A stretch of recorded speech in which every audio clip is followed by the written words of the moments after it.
नमस्कार मैत्रिणींनो, स्वागत आहे तुमचं माझ्या यूट्यूब चॅनलवरती। तर आज आपण काहीतरी नवीन बनवणार आहोत। तर बनवणार आहोत आपण मस्त अशा साट्याच्या करंज्या आणि मस्त असा चटकदार चिवडा। तर त्यासाठी लागणारं साहित्य इथे समोर दिसत आहे। तर सगळं मी ऑलरेडी या ठिकाणी मैदा वगैरे रवा हा तिंबून घेतलेला आहे, मस्तपैकी मळून घेतलेला आहे। आणि तर छान छान छोट्या छोट्या शेपमध्ये आपण एक लाट्या तयार करणार आहोत। आणि त्यानंतर छान प्रकारे अशा करंज्या व्यवस्थितरित्या बाकूर भरून घेणार आहोत। तर या ठिकाणी मी बाकूर जो बनवलेला आहे, तर तिळाचा बाकूर बनवलेला आहे मी, तीळ आणि साखर। तर तिळाच्या करंज्या मी या ठिकाणी बनवत आहे। तर तुम्ही इकडे बघू शकता, फायनली तिळाच्या करंज्या आता तळायला मी कढईत तेल ठेवून तापवलं आहे आणि तळायला सुरुवात केलेली आहे। तर अशाच प्रकारे सुंदर पूर्ण अशा करंज्या तिळाच्या तयार झालेल्या आहेत। आणि आता आपण त्यासाठी काहीतरी चवीला म्हणून या ठिकाणी चिवडा बनवणार आहोत। तर तुम्ही इकडे बघू शकतात, पूर्ण अशी स्पेशल डिश या ठिकाणी तयार झालेली आहे आणि एवढ्या खूप साऱ्या तिळाच्या करंज्या या ठिकाणी रेडी झालेल्या आहेत। आता फक्त यासाठी चटकदार चिवडा बनवायचा आहे। त्यासाठी आपण घेणार आहोत 1.5 किलो मुरमुरे। तर मुरमुरे 1.5 किलो घेतल्याच्या नंतर आपण इथे काय करायला आहोत, अर्धा ते पाऊण किलो जवळजवळ शेंगदाणे घेतलेले आहेत, मका पोहे आहेत, कढीपत्ता आहे, तसेच कांदा आहे आणि थोडंसं डाळवं देखील या ठिकाणी आपण घेतलेलं आहे। तर खोबरं आम्हाला ह्याच्यामध्ये काही आवडत नाही, त्यामुळे मी काही ते घेतलेलं नाही। आणि या ठिकाणी आता आपण मस्त असा कढीपत्ता निसून स्वच्छ करून घेतलेला आहे आणि छान अशा प्रकारे त्याचे पानं मी एका साईडला करून घेतलेले आहेत। तर तुम्ही इकडे बघू शकतात।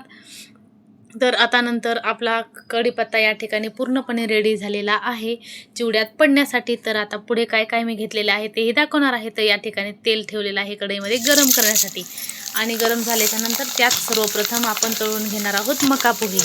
तर मका पोहे हे छान असे तळून झाल्याच्या नंतर ते आपल्याला एकदम सुंदर असे कुरकुरीत होण्यासाठी छान कडक तेल करून घ्यायचं आहे आणि त्यामध्ये तळून घ्यायचे आहेत। तर तुम्ही इकडे बघू शकता, त्याचा आवाज देखील किती खणखणीत येत आहे, पूर्णपणे छान तळले गेलेले आहेत ते। तर ते आपल्याला त्या जिथे आपण मुरमुरे ठेवलेले आहेत तर त्यामध्ये ते टाकून घ्यायचे आहेत। आणि नंतर आपल्याला काय करायचं आहे, छान अशा प्रकारे सर्व मका पोहे मी या ठिकाणी तळून या मुरमुऱ्यामध्ये टाकून घेतलेले आहेत। आता आपण या ठिकाणी टाकून घेतलेला आहे कांदा, वाळत ठेवलेला कांदा होता, चिरून वाळून ठेवलेला, तर तो कांदा मी या ठिकाणी तळून घेतलेला आहे। तर तेही चवीनुसार कमी जास्त तुम्ही तुमच्या आवडीनुसार चॉईसनुसार या ठिकाणी कमी जास्त करू शकतात। आणि छान असा गोल्डन शेड येईपर्यंत आपल्याला कांदा तळून घ्यायचा आहे। आणि कांदा देखील तळल्याच्या नंतर त्याचा पण आवाज तुम्हाला इथे दाखवते मी की कसा खणखणीत असा एकदम कुर्रम येत आहे। तर तुम्ही इकडे बघू शकतात।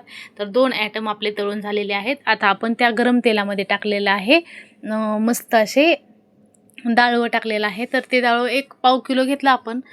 तर ते छान असं जितकं होईल तितकं आपल्याला तेलाचं प्रमाण हे कमी वापरायचं आहे, त्यामुळे हिशोबात आपण तेल टाकायचं। जर तुम्हाला तेल जास्त आवडत असेल तर तुम्ही तुमच्या चॉईसनुसार टाकू शकता। तर इकडे मस्त असं मी डाळवं तळून घेतलेलं आहे, कुठे तळत आहे, काही वेळ बाकी आहे। तर मग मस्त असं तळून घेतलेलं डाळवं मी त्या मस्त अशा ह्याच्यामध्ये काढलेलं आहे, झाऱ्यामध्ये तुम्ही इकडे बघू शकतात। आणि पूर्णपणे त्याचं तेल बाजूला केलेलं आहे आणि छान असं पूर्ण जेवढं पाव किलो आपल्याला मेजरमेंट करून घेतलेलं डाळवं होतं ते पूर्णपणे मी या ठिकाणी तळून तेलामध्ये छान तळून असं चिवड्यामध्ये टाकण्यासाठी घेतलेलं आहे।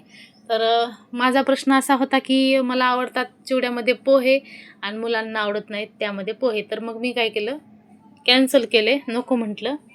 मग मस्त असं डाळवं तळून त्यामध्ये टाकलेलं आहे। आणि इकडे तुम्ही आता बघू शकतात, आपल्याला त्यामध्ये टाकायचे होते शेंगदाणे। तर शेंगदाणे आपण या ठिकाणी अर्धा ते पाऊण किलो घेतलेले आहेत आणि मला ना शेंगदाण्याचं प्रमाण हे जास्तच आवडतं, त्यामुळे मी इथं माझ्या हट्टापोटी मला आवडतात म्हणून शेंगदाणे जास्त केले आणि सगळ्यांनाच आवडतात। तर चिवडा कमी आणि त्यांना प्रत्येक घासाला शेंगदाणा आलाच पाहिजे असं आवडतं, म्हणून या ठिकाणी मी एवढे शेंगदाणे मस्त असे छान भाजून साल्ट काढून ठेवलेले होते ते स्वच्छ करून। तरी देखील म्हटलं की तेलामध्ये देखील आपण या ठिकाणी थोडं तळून घेणार आहोत। आणि तळून घेतलं म्हणजे काय होतं की थोडंसं व्यवस्थितरित्या कडक होतात शेंगदाणे, असे कुरुम लागतात आणि व्यवस्थितरित्या तळलेले शेंगदाण्याची चव देखील वेगळीच लागते। म्हणून या ठिकाणी छान अशा प्रकारे शांत आचेवर तळून घेतलेले आहेत। तर तुम्ही इकडे बघू शकतात, तेल कसल्याही प्रकारचं जास्त घेतलेलं नाही आहे मी आणि तळलेले शेंगदाणे देखील आपल्याला या ठिकाणी मस्त असे झाऱ्याच्या साह्याने काढून आपल्याला त्या चिवड्यामध्ये मिसळून घ्यायचे आहेत. तर तुम्ही इकडे बघू शकता झाऱ्याच्या साह्याने काढलेले शेंगदाणे आता आपण चहू बाजूने त्यावरती टाकून घेणार आहोत. तर किती सुंदर दिसतं ना हे नजारा पाहण्यासाठी. तर पूर्णपणे ह्यामध्ये आपण हे सर्व शेंगदाणे टाकून घेतलेले आहेत तळून. तर आता जे आपलं तेल राहिलेलं आहे त्यामध्ये आपण जो कढीपत्ता तयार केलेला होता निवडून स्वच्छ करून तो त्या तेलामध्ये मस्त असा तळून घ्यायचा आहे. आणि छान असा पूर्ण तेला कडक झालेलं होतं आता आणि कढीपत्ता देखील पूर्णपणे छान असा तळलेला होता आणि मस्त असा तळल्याच्या नंतर कडक होईपर्यंत आपण तळला, जेणेकरून आपल्याला देखील खाताना काही लोकांना सवय असते की कढीपत्ता आल्याला बाजूला फेकायचा, पण छानरित्या जर तळला तर तो कढीपत्ता खाण्याची मजा वेगळीच असते. ज्यांना आवडतं त्यांना आवडतं, ज्यांना नाही आवडत तर त्यांचा प्रश्न आहे. ठीक आहे, मला आवडतं म्हणून ह्या ठिकाणी मी कढीपत्त्याचं प्रमाण पण जास्तच घेतलेलं आहे.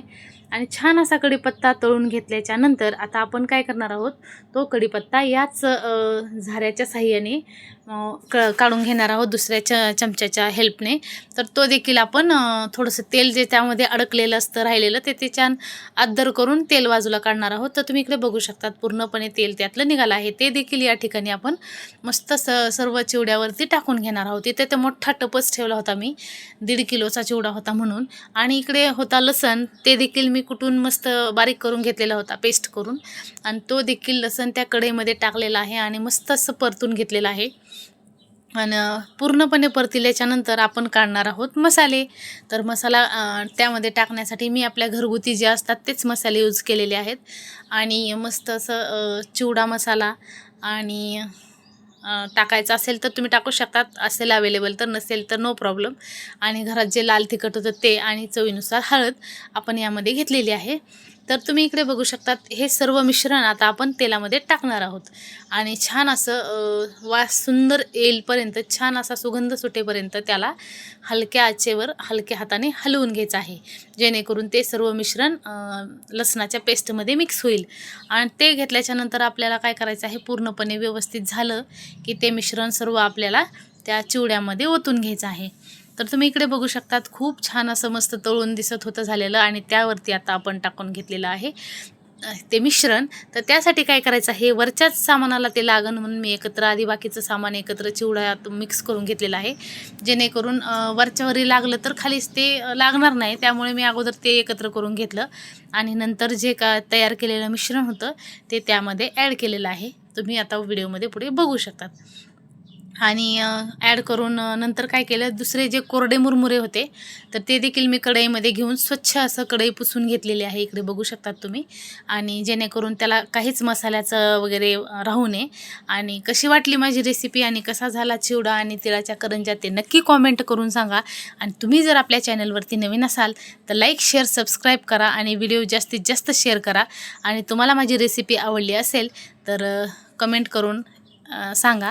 आणि पुन्हा भेटूया आपण पुढील व्लॉगमध्ये. तोपर्यंत धन्यवाद. आणि वरतून टाकणार आहोत चवीनुसार मीठ आणि सर्व एकत्र करून घ्यायचं आहे.